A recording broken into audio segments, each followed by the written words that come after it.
What can I do to help improve my experience right now? What physical action can I take and feel good about that will help improve my situation just a little bit? Hey, what's up, guys? Welcome back to another episode of Deciphering Abraham-Hicks. So I just got to tell you really quick, I've been having a heck of a time making this video. My first take, it was really bad, and I kept stumbling over my words. The second one was a full take, and it was a good take, but I forgot to turn on my microphone. And so I was just like, good grief. But after I looked at it and noticed my microphone was off, I just started laughing because it's better to feel good than feel negative. And plus, maybe the next take was going to be even better than the first one. So then I started recording again, and then the doorbell rings, and someone was at my door right in the middle of the take. So here I am again with another take. And the thing is, I don't script these videos. This is just all off the top of my head. So, I mean, I'm just sharing information with you guys. So we'll see how this take goes. Maybe this is the universal take for whoever's watching this video to help you change your life. Maybe I'll say something special that will help. I don't know. Or maybe it's just to help myself. Anyways, today we're going to decipher Abraham-Hicks' teachings from the book, The Astonishing Power of Emotions. Let Your Feelings Be Your Guide. This is by Esther and Jerry Hicks, The Teachings of Abraham. Abraham is basically, it's channeled information via Esther. She's kind of a medium. And when I first started reading this material, I was really sketched out. I was like, I don't know about that. But as I read the information, I was pretty awestruck. And it's been the most life-changing, healthy information that I can find out there anywhere. So we're going to be reading today on page 120 in this book. And I'm also going to read a little blurb on page 121 as well to kind of sum in, because it goes really good with this prior part. So we're going to go ahead and read this small section and translate it. Or not translate it, it's in English. We're going to decipher what they're saying. Okay, so page 120. Most people feel the way they do at any point in time because of their awareness of how things are. When things are going well, they feel good. When things are going poorly, they feel bad. And that is the reason why so many people feel a need to control the conditions around them. We understand how enticing it is to attempt to control conditions, because through action and effort, you can control some conditions to a certain extent. But when you begin to see your world and your life from the standpoint of vibration, and you put more of your effort toward vibrational alignment and less toward physical action, you will discover the leverage and power of thought. You will discover what the wealthy and influential people of your world have known and applied throughout history.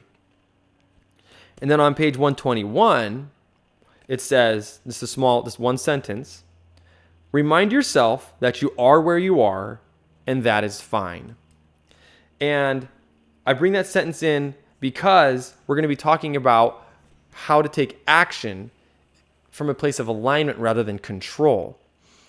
As you saw, they talk about how when conditions are bad, we feel bad. When conditions are good, we feel good. And so when conditions get bad, we try to go in and control the conditions to make them better so we can feel good. But what they're saying is, rather than taking action to control, get yourself in vibrational alignment instead. Well, what is vibrational alignment? Vibrational alignment is feeling good. It's feeling good emotions, regardless of the situation. It's kind of like being an unconditional lover. You love something regardless of the condition. And you're not going to let the conditions change that. You're an unconditional lover. Because you're an unconditional lover, you're going to love the thing. Let's say kids. I have kids. And I try to unconditionally love my kids as much as possible. There are times when, in any relationship, you're going to struggle, right? Something's going to annoy you, bother you. You're not getting a lot of sleep, whatever. But you do your best to unconditionally love your kids anyway. They're just kids. And so even when things are hard, you try to still love them, be there for them, support them, even though it may seem uncomfortable. The trick is exactly in what I was just talking about, is when you're going into helping, for example, let's say your kids or someone or whatever relationship, whatever situation, and it's uncomfortable, you have compassion on that. Get yourself into alignment first. Get yourself to feeling good first. Rather than going in, like let's say your kids, let's say you have a baby and the baby's not sleeping at night and you're like, and you want to control the baby and make the baby sleep. Just sleep. You're frustrated. You haven't been sleeping at all. You can't control a human. But it's the same with anything in life. We can't control it. And when we try to control it, we just make the situation worse. So rather than trying to control, the trick is to go into a good feeling place as much as you can. And don't go into the action. If you're feeling angry, frustrated, or fearful, first calm yourself down, soothe yourself, then go into the action. Learn how to feel good even when things don't look good. Even when things seem terrible or rough or hard, do whatever it takes to get yourself feeling as good as you can. You may not be able to feel perfect bliss in a negative situation, but you can definitely feel better than you did before. So work on feeling better a little at a time.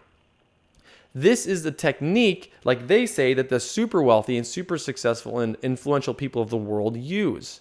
Because if you think about it, you have people in the world who work 3 jobs, who work endlessly and are still broke because maybe their cost of living is so high. But then you have people who don't hardly work at all, but they have an overflowing abundance of money. It's because physical work, physical action, controlling is not what creates. It's being able to let go and trust the universe and go into action from a good feeling place, not a place of lack, fear, or a need to control. To be able to love the situation for what it is, which leads me into that last sentence where they say you are where you are and that is fine. Wherever you are, it's okay. You're starting on your journey now. It's a journey. Enjoy the journey. The joy truly is in the process. It's about being able to look at where you are and go, wow, I have a project to work on. What can I do to help improve my experience right now? What physical action can I take and feel good about that will help improve my situation just a little bit? Maybe it's to tidy up the house, to clean up some things. Who knows what it is? Maybe it's to start setting $50 aside every month just to see some money being set aside. Maybe it's to start eating healthier. Maybe eat less fast food and start buying higher quality ingredients of food. Maybe it's to learn how to start making meals from scratch in the kitchen. The first thing, action is supposed to be a joy and a pleasure. It's not supposed to be a drudgery. It's not supposed to be trying to control and force and make situations the way they are that you need them to be in order to feel good. It's not about trying to control the situation to make it how you want it to be so you can feel good. It's about learning how to let go and feel good anyway, and then go into your action. Letting go is so important. I'm going to do a whole video about letting go later, but it's so vital. Get yourself to feeling good no matter what the condition. Obviously, it's easy to feel good when the conditions are great, but guess what? Sometimes when the conditions are great, people feel terrible. There are people who have everything in the world that you could want, and they're miserable and depressed. But yet there's people who are broke and living in poverty who are happier than some of the rich people. Because it's not the physical situation that creates happiness. It comes from within. It's a choice that you get to make. You get to make. What lens are you going to look at life through?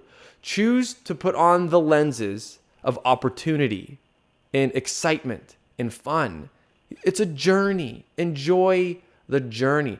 When you go on a hike, you don't go on a hike to just go, okay, I'm here. Let's just teleport to the end of the trail. Boom, we're done, and leave and go home. No, you're on a hike because you want to be in nature. You want to enjoy the hike. You want to look at the trees, hear the animals, breathe in the scent of the pine trees if you're in the mountains, and really just soak it up. Maybe there's a creek and you want to go play in the creek or just listening to it. You're in nature, you're away from the hustle and bustle, and it just feels so good, and you're enjoying the journey of the hike.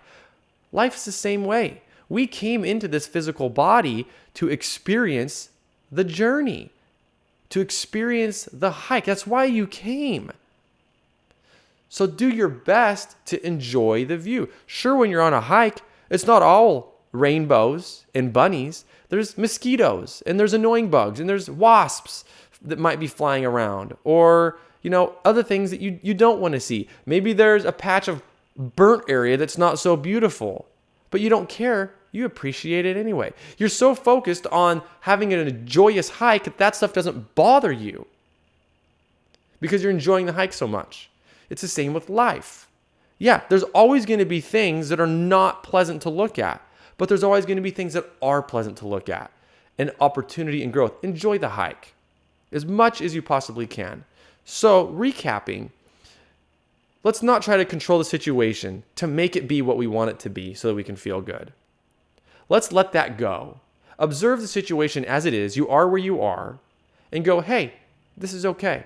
I'm going to feel as good as I can, and I'm going to unconditionally love what's going on or the people in front of me, no matter what anyway. As you do that, your life will start to change and shift. People around you will start to change or leave because they're no longer resonating with you. Because you're feeling good, and they don't want to feel good. They want to be miserable. And that's fine. They're allowed to do that. Let them. Get yourself to feeling good. Don't try to control or force things through action. Rather, focus on feeling good, then taking action. And accept yourself wherever you are right now. If you're overweight, it's okay. Start the journey to losing weight. If you're unhealthy, it's okay. Start the journey to getting healthier. The first little thing in front of you, start working on it. When you go on a hike, it's one step at a time. And the views will change as you take each step. If you are broke right now, it's okay. One step at a time. You're on a journey. Just start creating, start working at it, learn new techniques, and move forward. Do the first thing in front of you. It doesn't matter where you are. Guys, I hope this video has been helpful for you. I know these concepts and precepts that I learned from Abraham have been incredibly life-changing for me. I'm in a much better place today than I was 5, 6 years ago, 7 years ago. So I know it can work for you. If it can work for me, a goofy, crazy, ADHD guy can do it, so can you. I'm trying to be nice to myself when I say that because I don't want to say I don't want to say negative affirmations about myself. But if a goofy guy like me can do it, then you can definitely do it. Guys, be sure to give this video a thumbs up, subscribe to my channel, click the notification bell so you don't miss out on future uploads. I'll see you guys next time. Peace.